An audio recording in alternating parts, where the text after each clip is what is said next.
New York Knicks trade rumors are intensifying as Jonas Valanciunas was seen speaking with his former agent and Knicks president Leon Rose, and also Valanciunas spoke out on the potential of getting traded to the New York Knicks and all the Knicks rumors amidst Mitchell Robinson's continued injury and the questions whether Precious Achiuwa will be on the Knicks after the deadline and if he can be their backup center, and we're going to break this all down.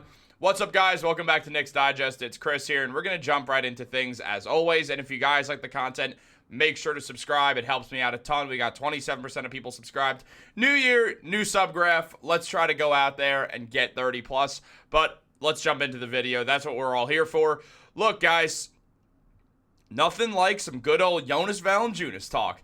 Jonas Valanciunas was targeted by the New York Knicks over the offseason, but took more money to go to the Washington Wizards. A bunch of teams did have interest in Jonas, and he ended up going to the Wizards knowing that he'd probably get traded pretty soon. He signed a 3-year, $32 million contract with the expectations of getting traded in year one at the deadline, and that's going to happen. It's evidently clear Valanciunas is going to get traded off the Wizards, who have 4 wins. There's just no reason for Jonas to be there, and so we will see him get moved to another team. The Knicks are one of the many teams with interest in Jonas Valanciunas. We'll also probably see the Lakers get involved and a few other teams in need of big men, especially big men who can rebound the ball and score.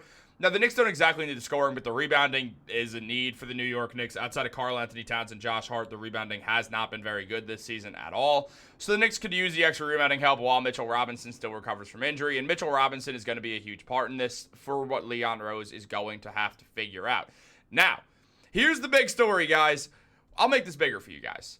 Jonas Valanciunas is talking with his old buddy Leon Rose and some of the other Knicks guys, as Leon was Jonas's agent for a while. He represented him, and Jonas, who obviously had a good relationship with Leon, is seen talking to him here, and they're laughing, having a good time. You could tell these two are close, and Leon Rose likes to make moves for guys he's close with. He was close to Karl-Anthony Towns, and there were Karl-Anthony Towns rumors for around 4 years until the Knicks finally pulled off the Towns trade. We've seen it with Jalen Brunson, who he and his team were close with. We've seen it with a bunch of guys who the Knicks have been close with, that they like to make things a family event, and CAA has done an excellent job doing that with the New York Knicks, who have obviously bounced back into one of the best front offices in basketball for the first time in a very, very long time.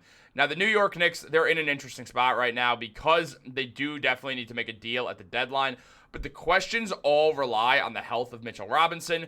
At this point, with Mitch probably not coming back till early February or late January, it does make sense for the Knicks to make a move for a big man.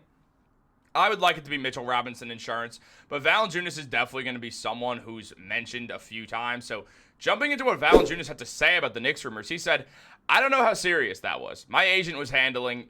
I heard something from that side, but there's a lot of X's and O's, salary cap issues, this and that, strategic stuff. Every team does what they think is best for them." Now, I'll say one thing about those comments. Jonas Valanciunas knows a lot about what's going on with the New York Knicks if he knows that it was a salary reason. That makes me think that Valanciunas actually wanted to go to the Knicks, but because of salary issues, he couldn't, and because the Knicks were so close to the second apron, and after the Mikal Bridges trade, things got murky, and the Knicks were still targeting Karl-Anthony Towns. I mean, the Knicks tried to trade for Towns on draft night, so they've been targeting Karl-Anthony Towns literally all summer, so it's not a surprise that Valanciunas kind of got, told not now, but maybe later if we could find a way to trade for you. He did sign a contract that's unideal for the New York Knicks compared to what Precious Achiuwa makes, because you can't flip those two for each other, as the Knicks cannot take back more money than they'd give out in a trade. Now, moving on, Stephen Bondy, who was talking about this, also mentioned that with Mitchell Robinson remaining out for reasons the Knicks haven't fully explained, his procedure in May was declared as minor, but nearly 8 months later, he still hasn't been cleared to sprint, according to Tibbs. Robinson, who traveled with the Knicks to D.C. and has been traveling with the Knicks for a while, hasn't spoken to the media since the surgery, and Precious Achiuwa, a natural power forward, entered Monday against the Wizards as the only front-court rotational reserve in the past 4 games. The circumstances have prompted speculation that the Knicks, who are operating with limited assets and flexibility after their offseason trades, will be shopping for a center before the February trade deadline, which seems absolutely correct, especially when mentioning a guy like Valanciunas, who's 32 years old, a former client of Leon Rose, has been identified around the league as one of the players who will likely be available. Now, there's going to be a few different players available in this trade season. A lot of different centers will be available. We've heard of Nick Richards, who will likely be available. Robert Williams is a guy who will be available. The Knicks have had interest in both of those guys. There will be some others also, and we will do a video on 2 of them specifically who we haven't really talked about on this channel, so we'll save that for a later date. But as of right now, talking about Valanciunas, Leon Rose knows Jonas Valanciunas, and it means that there's a higher likelihood that Leon Rose will go after Valanciunas. The problem is the New York Knicks, they're in a weird spot. Valanciunas makes $9 million, Precious makes $6 million. You'd have to end up trading Mitchell Robinson for Valanciunas, and that seems like a bad trade for the New York Knicks. I don't see the point of that. Robinson is a better fit for the New York Knicks than Jonas Valanciunas is, so it makes things really interesting to see how the New York Knicks are going to do this. And a lot of what's going to be telling is how Mitchell Robinson comes back to the New York Knicks. Is he going to be fully healthy? Is he going to be the guy he was before the injuries? Those are really the big questions to answer. The Knicks haven't spoken on Mitchell Robinson's injury because it was a serious injury. He hasn't played or sprinted for 8 months. That's not a good sign. The Knicks don't leak anything to the media, especially not bad news. The Knicks never let bad news come out about them. The Knicks did think that Mitchell Robinson, it was a really dark outlook at first for Mitchell Robinson's career. When he tweeted that thing out, I can't even believe this is real, essentially. There was fear that we might never see Mitchell Robinson play basketball again. So, seeing where we are now with Mitchell Robinson, there's definitely this look right now that we have to kind of understand that the Knicks just don't want him to get hurt. And if they go off of that, they're not going to have enough time to know if Mitchell Robinson can be that rim-protecting rebounder that he's been in the past that the New York Knicks so desperately need on their team. That's the problem there. The Knicks need to figure this out one way or another, and I think what they have to do is make a trade because you need some insurance for Mitchell Robinson. Valanciunas is not insurance for Mitchell Robinson. What Valanciunas is a completely different player who would be traded for Robinson, and then the Knicks would have zero rim protection on their team outside of Achua, which seems like a very bad idea if you ask me. Mitchell Robinson is a career 8-8 guy. He blocks around a shot, 2 shots per game for his career. Last year, blocked 1.5 shots per game.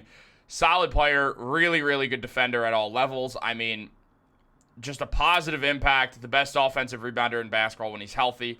When Mitchell Robinson's healthy, the New York Knicks are better. The problem is Mitchell Robinson is sparsely healthy, so there's just so many instances when you could use Mitch and he's just not there. So the Knicks need to get some insurance for him. Now, yes, he'll be back, and hopefully in this final 3-month stretch of the NBA season when he comes back that he'll be healthy and be able to get acclimated and be able to come back as the player that the Knicks need, that dominated Jared Allen and Evan Mobley in the same series, that gave Joel Embiid a lot of problems and helped the Knicks win in 6 games.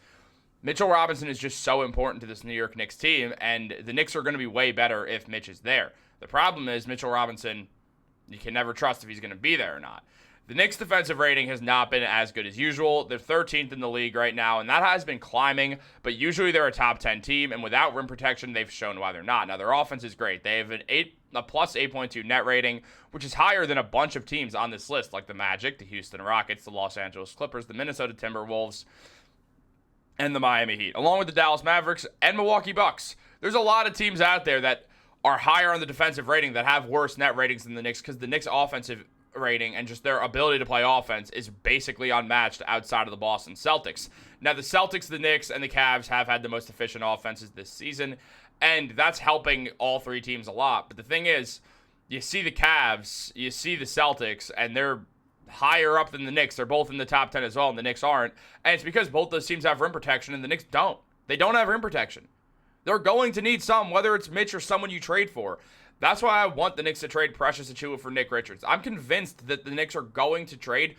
I'm convinced Leon Rose's plan is, I'll say, for the New York Knicks to trade Mitchell Robinson over the offseason once he has a good playoff showing and regular season showing once he comes back, if he can come back.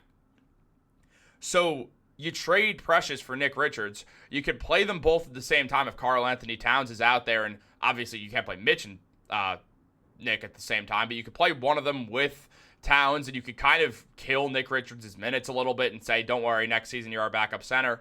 I know the Knicks love Ariel Hukporti, and he is in their long-term plans, but he might not be their next season rim protection plan, and I wouldn't be shocked. I actually would be shocked if he is, but I just would be so unsurprised if the Knicks go out and get more of a veteran guy out there as well, so they don't have to rely on a second-year 58th overall pick in Ariel Hukporti. It just feels like an unlikely move for the New York Knicks. Now, Valanciunas also mentioned on just the trade talks and everything, whether it's the Knicks or any team, he said, what could happen in the future, maybe tomorrow, maybe even today, I don't know. If it happens, it happens. It's still a young team, still putting the pieces together, talking about the Wizards. Everything can happen. You've got to stay patient. but we get better. We practice, and the young guys drive me to get better too. I feel the kick in my ass to practice and get better and to work on my skills. So I'm taking advantage from that. Unsurprisingly, what Valanciunas is doing is giving a very professional answer because he is a consummate pro. It's one of the reasons why the Knicks like him. Outside of the fact that he's a phenomenal rebounder and gives some dynamic offense, it really comes down to that for Jonas Valanciunas. Valanciunas is a special player. I mean, he's very, very talented on the offensive end, can shoot the three ball well enough. I mean, it's a pretty interesting way that he shoots threes, but he get hit. And when he gets going, he gets very confident in his shot. When he gets confident in his shot, he starts pulling them, as you guys could see here. He works well with the New York Knicks team that loves this 5-out spacing, which is why the Knicks are really interested in him on top of that rebounding ability. He could score in the post. He could score. As far as role-playing centers go, he's pretty damn good at scoring on all three levels. Most centers who score on three levels are absolute stars, like Karl-Anthony Towns, Nikola Jokic, and Joel Embiid. Valanciunas is a role player, but he could score at three levels, especially in the mid-range and in the low block. He's very, very good there in post positions. Because he's an overseas player, he learned fundamentals very early, and he plays a very fundamental style that the Knicks would enjoy having. He also sometimes gets confident and hits threes like that. But look, taking another dive in just into his stats, this season, he's not shooting the three ball well at all. He's only shooting 16%. So the Knicks probably would not let him shoot threes, but the mid-range, the low block scoring, it would be helpful for a New York Knicks team that has a dynamic offense. It's just the defense isn't good. He's not averaging a block per game, given he's coming off the bench for Alexandre Sarr, who's allowed to play through mistakes. But it is something to still note. He's putting up 12 and 8 off the bench. They're good bench numbers. Don't get me wrong. It's just the defense makes me weary of making a trade like this. Yes, he is a pretty good replica of Karl-Anthony Towns as far as role players go, but at the same time, man, you need rim protection on a team to win the NBA Finals. No NBA Finals team ever wins without any rim protection. I know the Nuggets had Jokic, but they also had Aaron Gordon there, who's just a great defender as well, and I know the Knicks have other great defense, but still, you need some sort of shot blocking somewhere on your team, and the Knicks it's not really a question if they have good shot blocking anywhere. There's kind of an answer, and the answer is no, not really. Now, Achua is their best shot blocker. He's not averaging a block per game because his limited minutes, and he's coming back off the injury, and his numbers have slowly gotten better and better and better. He's shooting 36% from three this season, 47% from the field, averaging 5 points and 7 rebounds off the bench. If he started, he'd be averaging over a block per game. He averaged 2 blocks per game when he started last year next to Hartenstein. It just becomes this situation of what do the Knicks really want to do? Do they want Mitchell Robinson or Precious Achiuwa on this team long-term? I don't think either of them will be here long-term. I think they'll trade Precious at the deadline for more of a center. I think that's the move you make. Don't go for Valanciunas. Look, I like Valanciunas as a player. He just doesn't fit on this team. He fits the rebounding needs, but he doesn't fit the rim protection needs, and that's what the Knicks need to focus on as insurance for Mitch, and then also maybe a little bit more scoring off the bench from like a forward, like someone 6'5" to 6'8", something like that. That'd be really helpful in my mind. This was a long video, so I'm going to wrap it up. Guys, thank you so much for watching. Like, subscribe, turn on post notifications. Have a great day, and go Knicks.